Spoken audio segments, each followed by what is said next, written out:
भास्कुरक नामक एक बड़ सिंह रहुथिला। से खूब अहंकारी एवं निर्दय थिला।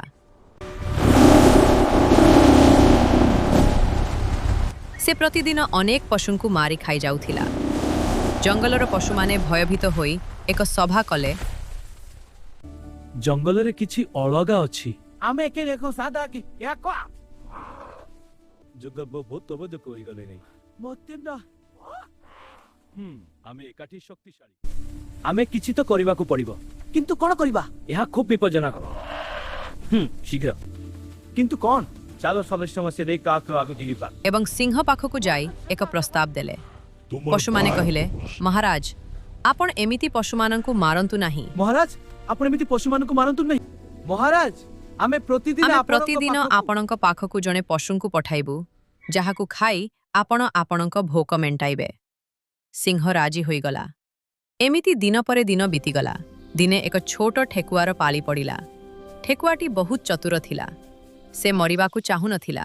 तेनु से सिंह पाखकु जिबारे डेरी करिदेला।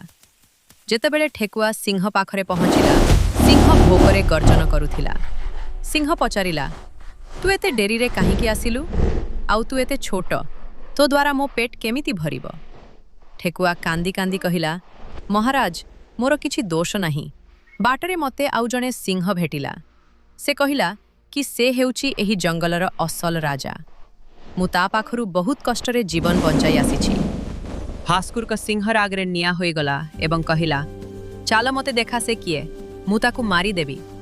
ठेकुआ सिंह को एक गभीर कूओ पाखकु नहीं गला। ठेकुआ कहिला, महाराज सेई सिंह एही दुर्ग भितरे लुचिछि। सिंह कूओ भितरकु चाहिला। कूओ पानी रे ताकु निजर छाई देखा गला। सिंह भाबिला सेईटा अन्य एक सिंह। से रागरे गर्जन कला। प्रतिध्वनि शुणी से आहुरी रागी गला। शेषरे से अन्य सिंह को मारिबा पाई कूओ भितरकु डेई पड़िला एवं प्राण हराइला। ठेकुआटी खुशी होई जंगल को फेरीगला एवं सबु पशुमानंकु रक्षा कला।